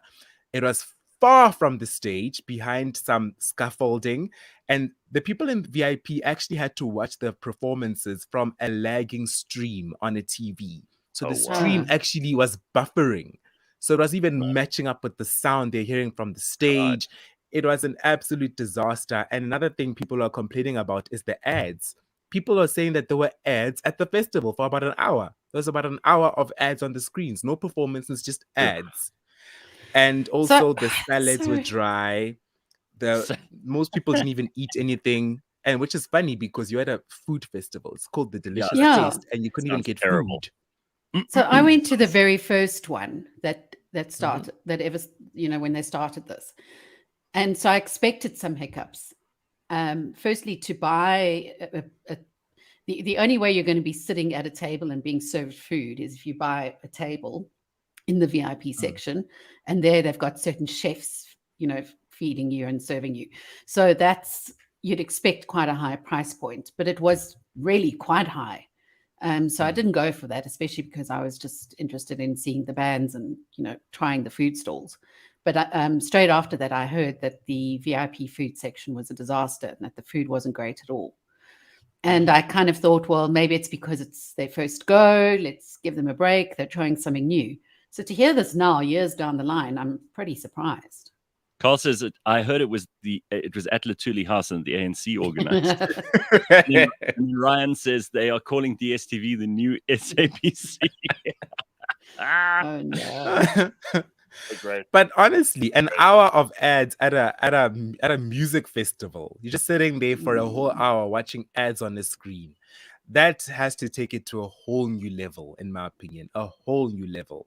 Well, I just got to say, I would never go to a food festival, so I don't really have a whole lot of sympathy.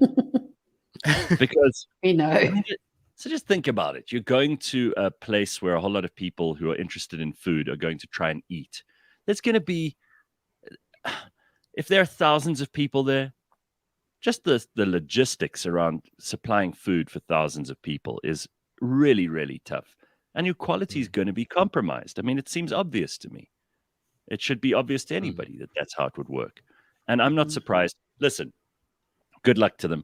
You put on a festival of any kind these days, and they're going to compare you to the Fire Festival. If everything doesn't go exactly right, they're going to be like, oh, and you know what people are like too? They love to complain, hey? So if people have to wait, we have to wait outside for an hour. We've decided in society that we deserve everything right now.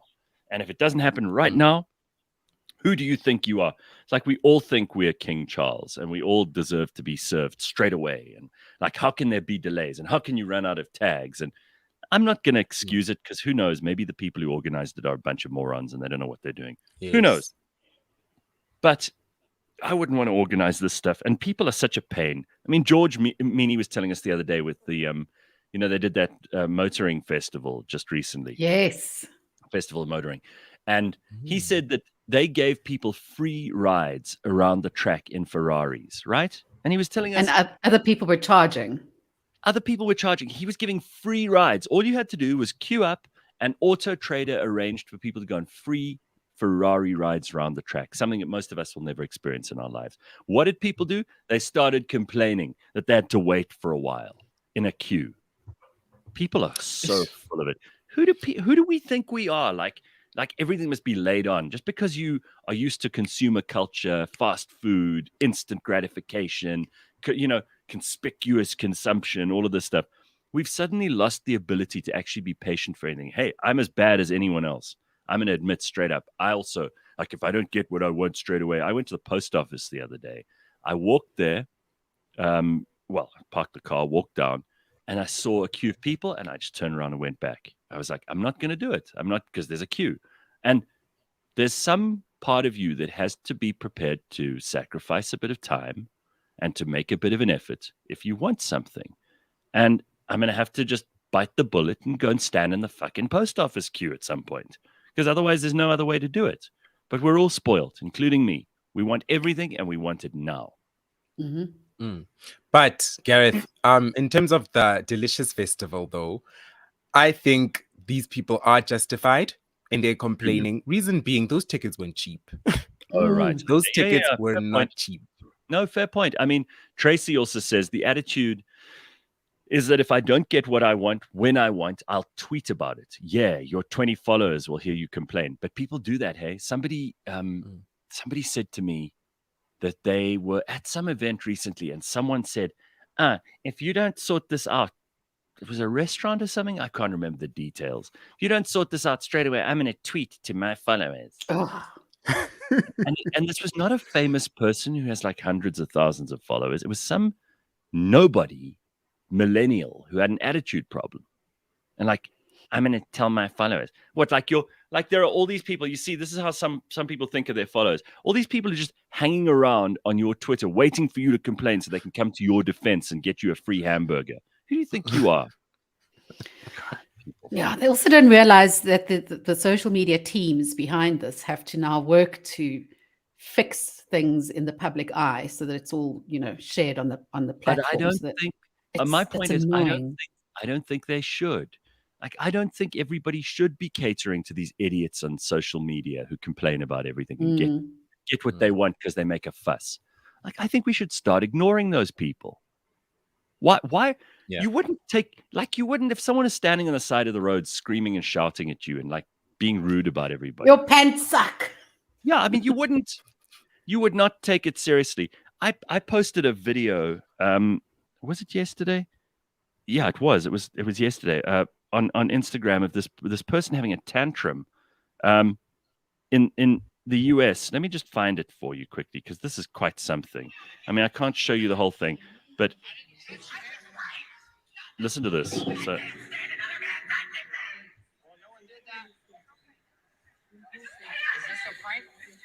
I don't know if you can hear that properly. A little bit, but it sounds vicious. Yeah. Sounds violent. And now it's like fired up the...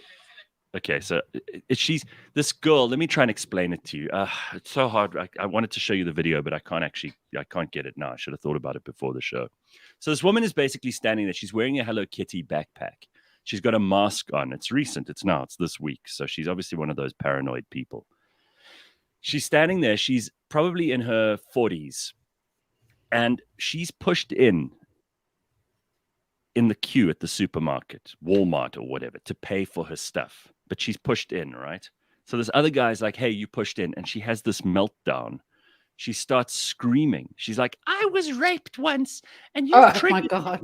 Yeah. And you've triggered me. And she starts screaming. And then the guy's like, yeah, but you shouldn't have pushed in. And she goes, oh my God, you're making it worse. And she starts screaming at the top of her lungs and like having a full-on temper tantrum.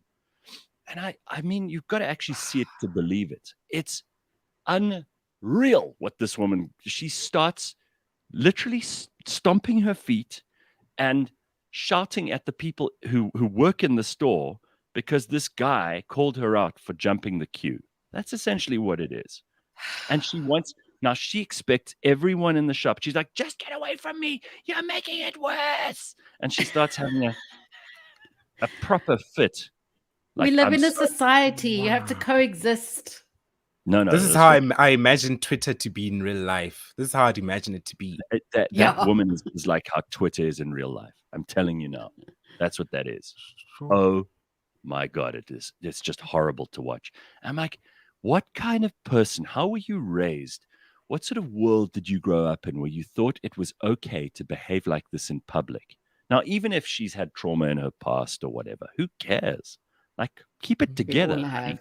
Keep it together. Everybody's got some shit. Everyone's dealing with something. You don't know. You're in your car. You're driving down the road. Someone like pulls in front of you by, pure circumstance. They like, I'm sorry. And you have a shit fit because you've had a really bad day. Or the person pulls in front of you and you think, oh, well, that fucking asshole, I'm going to chase them down and I'm going to shout at them. And then they pull a gun and they shoot you because they've just had like the most terrible week that any human being could have. And you just don't know about it. Everybody's going through stuff. How can you behave like this in public? Who raised you? Who raised you? We were talking about this on Friday morning, like the basic rules of like having good manners in society and just knowing how to behave. This person who has this meltdown in Walmart. And listen, I don't expect much more from Americans, especially ones who shop at Walmart. Yeah. But this is it's frightening to behold. You're like, how did this happen? How did the earth produce a human who can do this? Tracy says that Hello Kitty meltdown is almost unreal, unbelievable display of proper mental health problems. The shriek at the end, my ears were bleeding. Yeah, she just screams. She like, and stomps her feet and like, it's unbelievable. G-Star says, have you seen how people react when their fries are cold in the US? They're like animals. They attack customers swinging hatchets, etc. Oh, my God. Americans are crazy. Brings me back to the chicken sandwich that Popeyes launched a couple of years back in America. People were stabbing each other for this chicken sandwich. Popeyes was running out of the patties, the chicken patties. So, I mean, chicken fillets rather. and people were losing their minds. We heard so many reports of people stabbing each other and people holding each other at My gunpoint. They were God. like, "Give me your damn sandwich."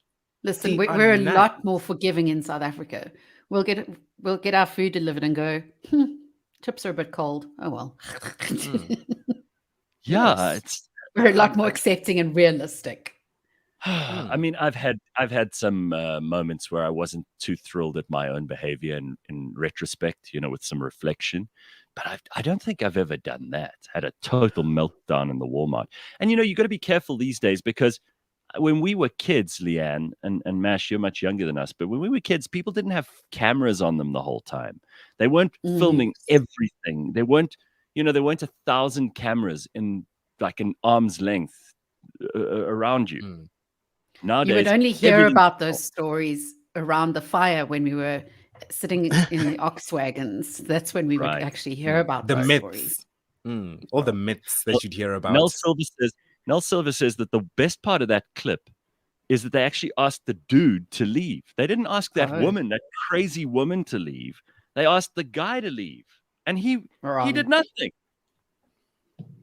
It's unbelievable. But you raised something that I think that the difference here is, or the true, the point of truth is, if this woman was approached now or a few weeks later and shown this clip, would she be embarrassed by her behavior or still feel it was justified? If she felt it was justified, then we know that there's a real problem. If she said, "Oh, look, that day was, I'm so sorry," then it would be okay. Yes. I often wonder, don't you, that sometimes people, you want to know how they feel about it now? I'd actually love to be in the room when she is confronted with this clip and to see how she responds, because there must be a part of even her, even if she is totally off the wall crazy and has never heard the words no or you can't, even then you're like, surely she'll be a little bit embarrassed and just appalled by her own behavior. I wonder. Maybe she'd say, "Nah, I was right. That guy was just looking. And I had this trauma in my childhood, and me." Red flag. Reminds me of back when I used to take taxis. There was always these guys who'd come to the taxi, who actually come into the taxi, and they'd ask for money, they'd beg for money, and they'd always talk about how I lost my parents, both my parents died, I have no parents now, so yeah, you guys should give me money. And I'm like, half the people in here don't have parents. What the hell do you mean? What the hell do you mean? We all have traumas, we all have stuff that we've been through. That you acting the way you do, it's You know what's happened in the world today is, like, everybody's trying very hard to get victim points. So everyone is a victim, everyone is the most hard done by, and then you have like a victim Olympics where you're like, oh well, you lost both your parents, well, I lost both my parents, plus I was raped, plus I had my car stolen last week, plus I have only 4 toes on my right foot. So it becomes this game of, like, because we know society somewhere in I think it happened somewhere in the 90s, people started sharing their sob stories with Oprah Winfrey. And since then, everyone's like, oh, that's how we get people to care about us. It's by moaning and complaining about how hard our lives are. There used to be a time, I hate sounding like this, but there used to be a time where people just grinned and bore whatever their life threw at them, and they didn't make it everyone else's problem. Nowadays, everyone is sharing how hard done by they are, how they've been victimized and traumatized and messed with. And I mean, listen, there's a certain amount of that can be entertaining and interesting, but most of it is just boring bullshit, right? It's just straight boring. up. And nobody really cares. Like, let's be honest with each other for a change and stop pretending we give a shit. Like, there was a time when people would go, oh my God, that's terrible. I can't believe that happened to you. But now you can go on the internet any day of the week and you will find a million stories, each one more miserable, each one more sad and depressing than the next. We don't have time in our lives to care about all of these things. There are just too many people. There are too many people with sad stories. We don't have enough coins for the Reddit feeds in the world. Right, exactly. And we're also going through our own shit all at the same time. We're also going through our own crap. So it's unjustifiable. unjustifiable. But also, to lighten the mood a little bit, I do also want to find out you guys' opinions on skin bleaching. Speaking To of lighten lightening the mood. yeah. Perfect segue. You mean because we once Yes, had Christina on the show telling us about anal bleaching. Is that what you're talking about? Obviously not from his face. No, Mash's face. He's like, what? Anal bleaching? What the hell? Where do I get that done? He actually looked like a surprise anus. Are you talking about like those dangerous products that a lot of people use to lighten their skins? Yes, 100%. So I have a friend. Who's been bleaching. And this friend of mine actually vanished from social media for quite some time. And now they're back and they're glowing, literally. So this person is about, I think, 15 shades lighter. He used to be my color. Now he looks like Leigh-Ann. He looks like he is so light. He's almost transparent. In fact, I think he's lighter than Leigh-Ann at this point. Wow. And it is actually kind of concerning seeing him now because it's like, oh, clearly you're bleaching. And if we ask you, you're going to say no. You're probably going to say no because nobody ever admits to such. And I must also confess, I used to bleach myself, by the way, years ago, many years ago. And I did it because I had acne, took some medication, made my skin super sensitive to light, and I actually became super dark. So I did it to actually quite regulate myself, to actually bring my face to the same color as my chest and the rest of my body. This friend of mine is just doing it for shits and giggles, it seems, because they are so light and they're still continuing. And I'm getting worried now because I found out from another friend of ours, a mutual friend, who said to me, so this friend is actually asking me, because this friend of ours is an aesthetician. So the friend was like, so this friend of ours is asking me what products he can use to moisturize his skin because his skin is really dry. And I'm like, of course it's damn dry. He's been bleaching. So now he wants to moisturize. Yeah, he wants to moisturize his skin so that he can continue bleaching. Wow. With moist skin. It can definitely be an addiction. It can be, skin bleaching carries with it a whole lot more than just what the beauty industry serves us. There's obviously a deep cultural background to it, and a lot of it is really nasty in terms of wanting to look lighter skinned. We do have it on the other side of the platform where you've got people trying to some people even taking tablets or injecting things to make themselves look darker, right?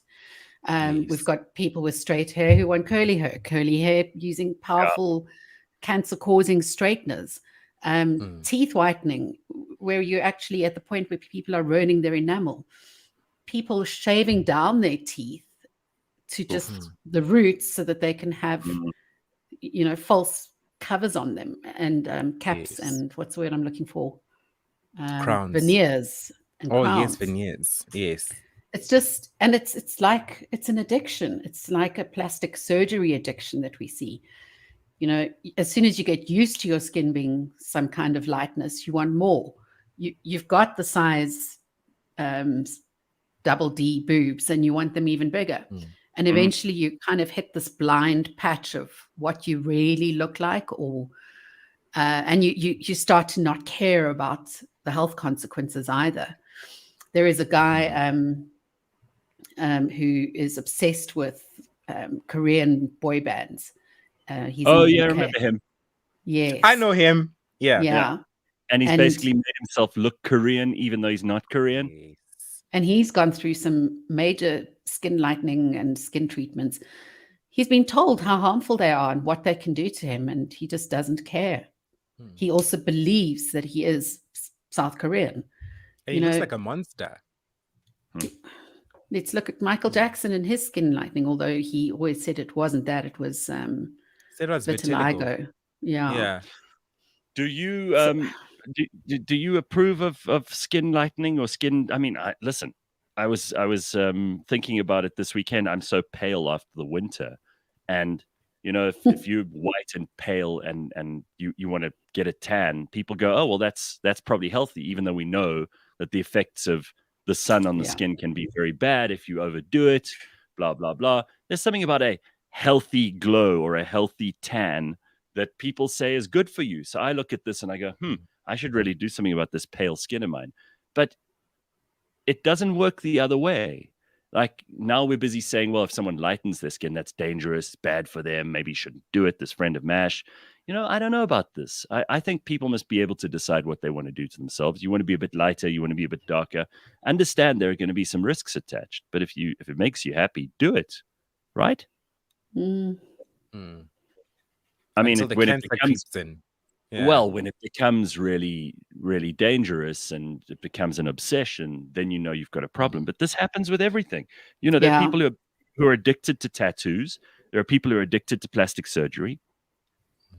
There's lots of the stuff that goes. Happens all the time. That's where the movement towards body acceptance is probably saving a lot of people in terms of this. Having the darkest on the shade of skin colors model being so successful, having the lightest on the skin shade of models with natural freckles being successful. It's so important because it just helps people settle into the skin they're in, basically, and literally. Well, Annette says 100%, Gareth, everything in moderation. Well, of course, I'm going to put that comment up because Annette agrees with me. So that's really all I care about. But I do wonder. I mean, I tweeted a thing that Cosmopolitan put up the other day of this big woman on the cover, and it says healthy. And it's not healthy. I mean, that's lying as well. It's not, that's not telling the truth. And when people just like, the magazines were the ones who were responsible for so much anorexia and bulimia and so many girls who grew up with body issues because they put only these super thin girls on the cover of Cosmo for how many years? Now Cosmo is going to try and tell us they're going to put bigger girls on and that's okay. I'm sorry. Same magazine selling lies to girls. It's not healthy to be 155 kilograms. It's not healthy to be super thin. How come these magazines are allowed to get away with bullshit of a certain kind for a certain generation and now bullshit of another kind for another generation? Both are full of shit, and the magazine is the common denominator. They should be embarrassed about themselves. But remember, Gareth, that's how these magazines that's the only way they can make their money nowadays. First of all, who the hell is buying magazines? So they have to keep actually pushing those stereotypes. And they are still pushing those very same stereotypes of, for example, when they put a fat person on there, they know that, listen, this is not okay. This is not, according to the early 2000s beauty standards. Those are still active. Those are still currently the in thing. But by putting a fat person on, they feel like, okay, cool. Let's show them that. Let's actually make them feel accepted to sell some copies. They know that. Listen, I think there's a difference. There's a difference between fat bodies and real bodies. Yes. We saw it the once, Gareth. There was I can't remember where it came from, but a campaign of normal looking boobs. What boobs look like. They weren't necessarily wrong, like they were wrong fat or too skinny or too small. They were just regular, normal looking boobs. So I think there's a big difference between putting somebody. Let's be honest, Leigh-Ann, we don't want to see normal either. Like the middle of the road stuff, the person who you see in the supermarket, you don't want to see what they look like naked most of the time. You want to see the hottest people look naked. So I do understand that the magazines of old and now, perhaps you could equate this with Instagram or with anything else. The people who people want to see are not the middle of the road, normal, standard, ordinarily healthy people. They want to see the exceptionally beautiful or the really, really magnificently proportioned or very fit or whatever kind it might be. But I think, all these magazines that pretend now that they suddenly give a shit about fat girls, bullshit. We don't believe you. We never believed you when you said to young girls that they should all be super thin. We didn't believe you then. And we don't believe you now. But there are probably some girls who do believe that stuff, and it has affected them. It's made them very, very insecure. Anyway, I mean, we're not going to solve all this shit this morning on the show. So Look, we will start tried. somewhere. Yeah. All right. Listen, you lot. This has been fun, but we're out of time for this morning. We will be back tomorrow at 6 a.m. bright and early. We've covered quite a lot of ground this morning. Holy hell. Been all over the place. Shark attacks, received pronunciation, you know, the looks of magazines and how you make people feel about themselves, skin bleaching, covered it all. We will see you tomorrow, 6 a.m. bright and early. Have an excellent day. Cheers, everybody.